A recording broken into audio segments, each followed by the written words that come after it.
olá aluna, tudo bem com vocês? Bem-vindos a mais uma aula de ciências para o 6º ano do ensino fundamental. Meu nome é Isabela, sou professora de ciências, estou muito bem acompanhada com o Gilbert aqui do meu lado, que é o nosso intérprete. Seja bem-vindo, Gil. É Gilbert, né? Seja bem-vindo, Gilbert. Bom, semana passada foi apresentada uma aula para vocês com o tema água. Essa semana nós ainda continuamos trabalhando esse tema e a habilidade priorizada é esta daqui. Habilidade priorizada, aplicar os conhecimentos sobre as mudanças de estado físico da água para explicar o ciclo hidrológico e analisar suas implicações na agricultura, no clima, na geração de energia elétrica, no provimento de água potável e no equilíbrio dos ecossistemas regionais ou locais. Voltando aqui para mim, pessoal, eu gostaria de apresentar para vocês este copo com água, que é um líquido tão precioso para a nossa vida. Eu tenho certeza que hoje, depois que você levantou da sua cama, você já usou água em alguns momentos. Por exemplo, para escovar os dentes, para fazer algum alimento, fazer um café, fazer um chá, na hora de fazer o almoço, a limpeza da casa. Tudo isso depende da água. Além disso, para as nossas funções biológicas, a água é extremamente importante. Por isso que a gente vai continuar tratando desse tema com as seguintes questões norteadoras. Primeira questão: quais são as mudanças de estado físico que a água passa, ou melhor, que a água sofre, durante o ciclo hidrológico? E a segunda questão norteadora desta aula: quais são as implicações do ciclo hidrológico para os seres humanos e outros seres vivos? Vamos lá? Você já está aí com seu caderno e o seu lápis apontado? Anota as informações para você aprender direitinho, ok? Vamos relembrar? Vamos retomar aquilo que a gente falou na aula passada? A água recobre a maior parte do nosso planeta. Mais de 70% da superfície do planeta Terra é coberta por água. Água doce, água salgada. E a água está presente na natureza em 3 estados físicos: o estado sólido, líquido e estado gasoso. Bom, a água passa por mudanças de estado físico conforme ela faz o seu ciclo na natureza. E essas mudanças de estado físico precisam ser, neste momento, relembradas antes da gente entrar naquele ciclo hidrológico. Bom, quando a água passa do estado sólido para o estado líquido, ela sofre fusão. Do estado líquido para o estado gasoso, vaporização. Do gasoso para o líquido, condensação. Do líquido para o sólido, solidificação. E a gente ainda tem uma mudança do sólido direto para o estado gasoso e vice-versa, chamado de sublimação ou ressublimação. Vamos entrar, então, nessa parte mais específica da nossa aula, que é o ciclo hidrológico. Primeiro, conceituando o que é ciclo hidrológico. Então, o movimento que a água realiza na natureza, esse movimento contínuo, é que a gente denomina ciclo hidrológico.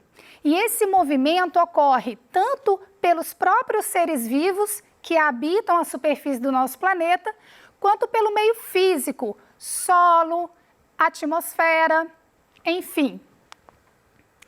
E o Sol é o principal responsável por fornecer a energia necessária para que o ciclo hidrológico aconteça.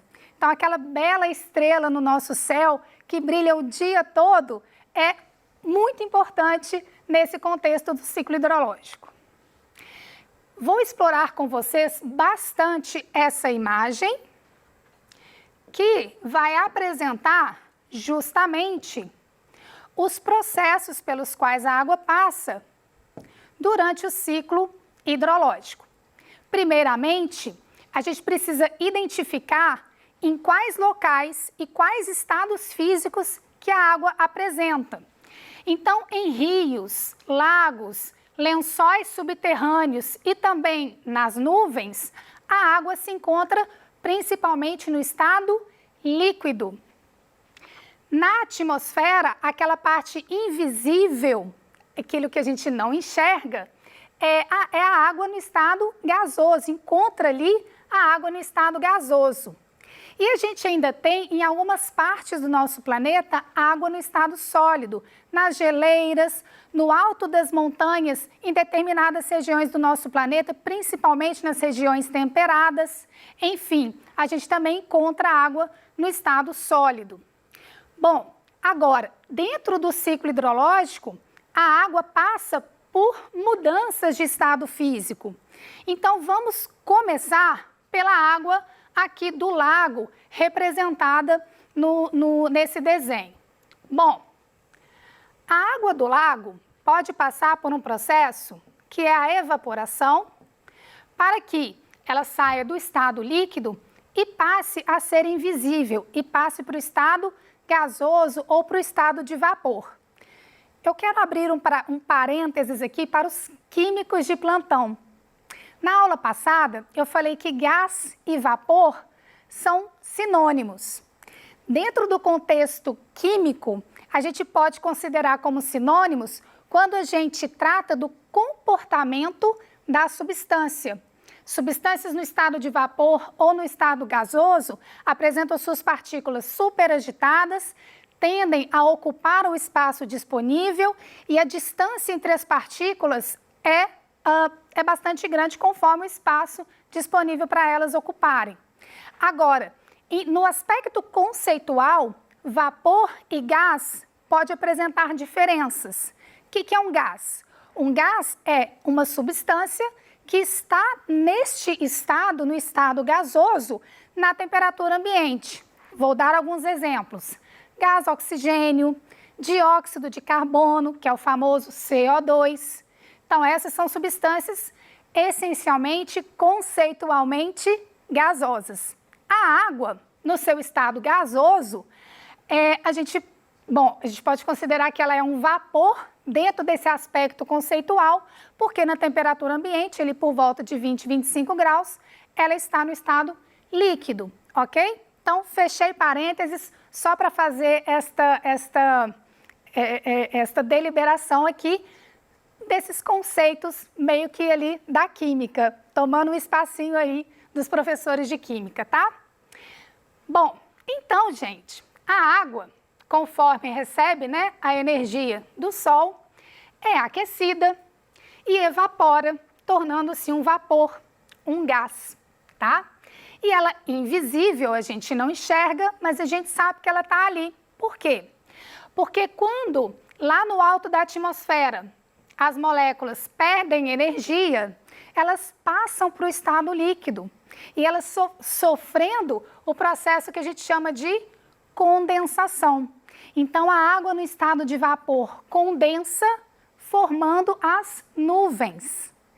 Bom, as nuvens podem precipitar e a precipitação ocorre na forma de chuva. A chuva também é água no estado líquido e no momento em que a chuva precipita, ela retorna para a superfície do planeta. Ela reabastece os lagos, os rios, os córregos. Bom, se essa chuva cair sobre o solo, ela pode infiltrar, formando os lençóis freáticos, os lençóis subterrâneos.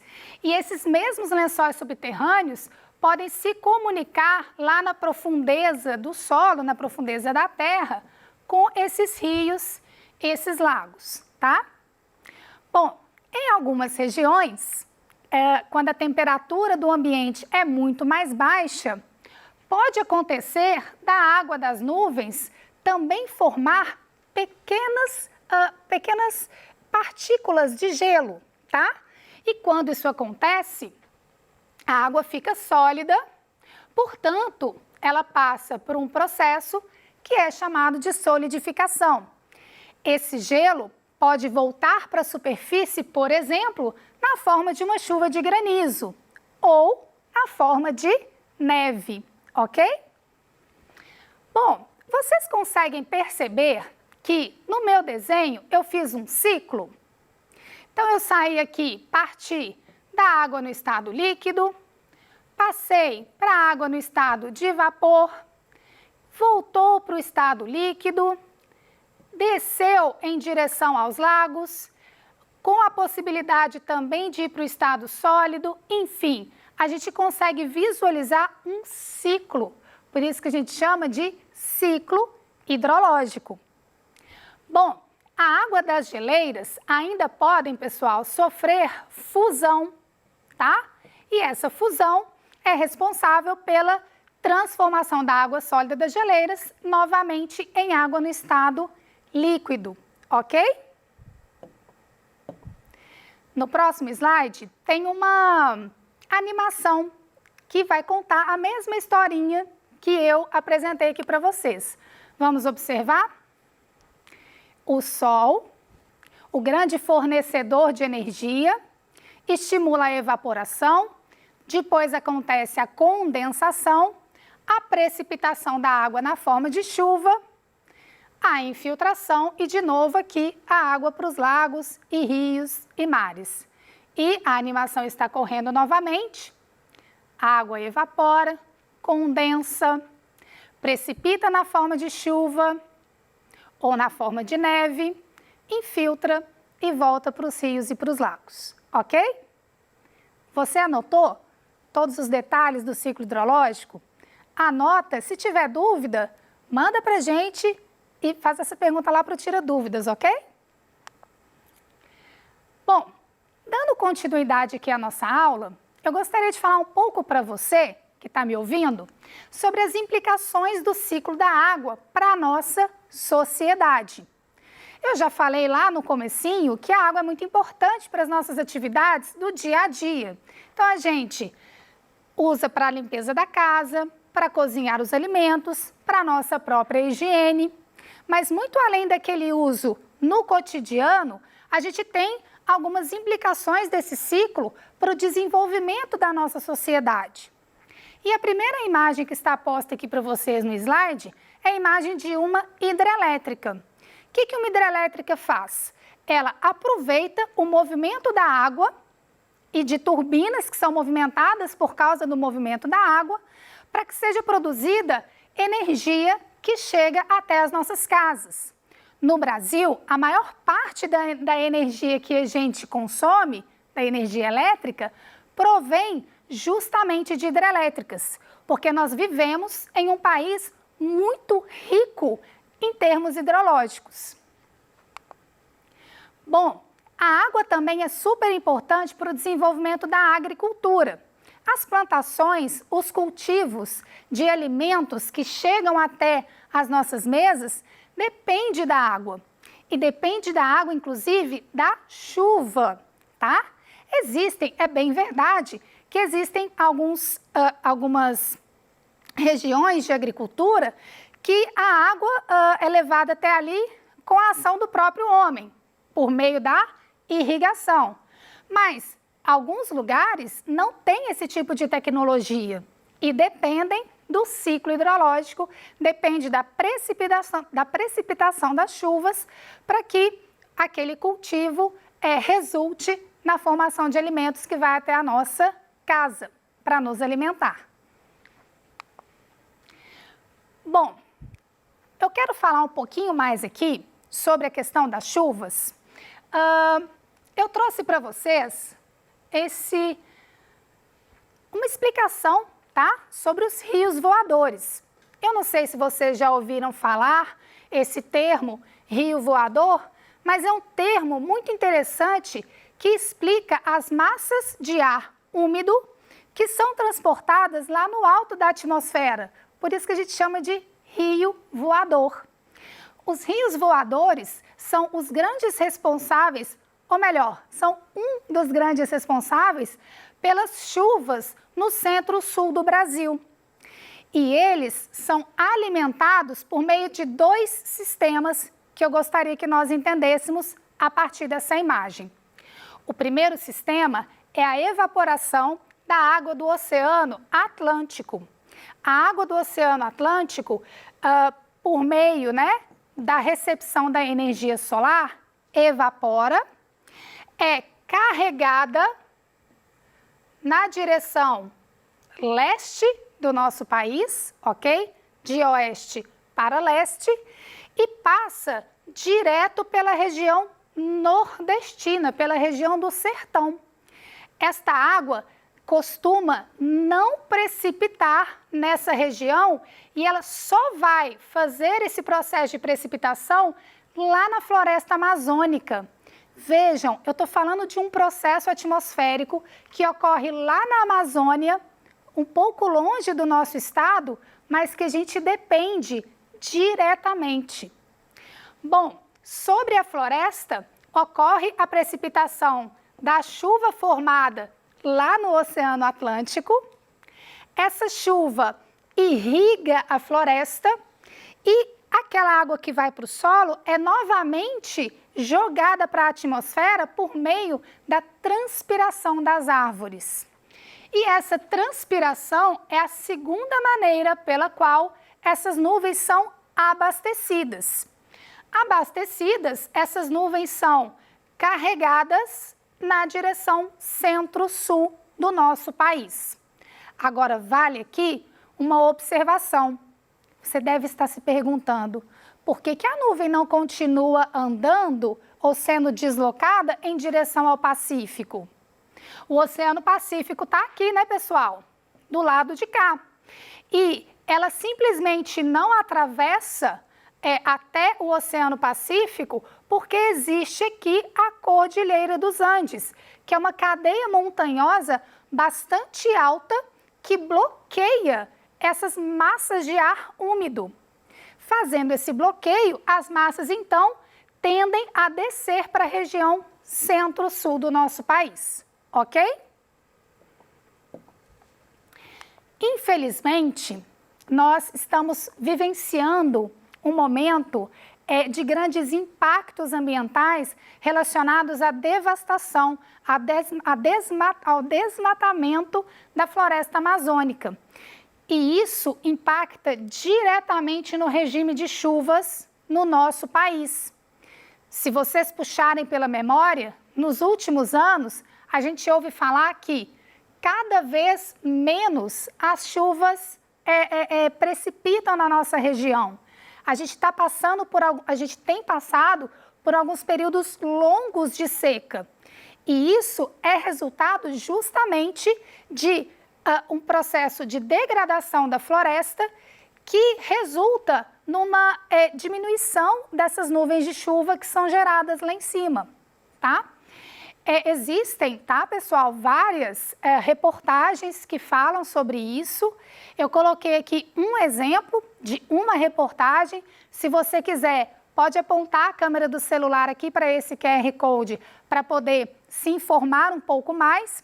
Essa reportagem do E-Cycle diz o seguinte: desmatamento de florestas tropicais afeta regimes de chuva no mundo todo. Pessoal, não são só os brasileiros que dependem da floresta amazônica. O mundo inteiro tem o clima afetado de alguma forma pelo desmatamento da nossa floresta, da nossa querida floresta. Bom, o que a gente aprendeu na aula de hoje? Primeiro, nós aprendemos como ocorre o ciclo da água na natureza, o ciclo hidrológico. Nós também aplicamos aquelas mudanças de estado físico que aprendemos na aula passada no ciclo hidrológico. E a gente também viu que existem implicações do ciclo hidrológico para algumas atividades dos seres humanos, desde atividades cotidianas até as atividades que ajudam a nossa sociedade a prosperar. Pessoal, no PET de vocês podem fazer a leitura dessas páginas de novo, 31 e 32. Por que eu estou falando de novo? Porque a aula da semana passada e dessa semana são exatamente sobre essas páginas. Então, você pode revisitar o PET, rever as questões que você realizou, tá? e anote as suas dúvidas. Manda as dúvidas aqui para a gente, para que elas sejam comentadas no Tira Dúvidas que ocorre logo mais, ok? Agradeço muito a audiência de vocês. Um grande abraço, continuem se cuidando. Muito obrigada!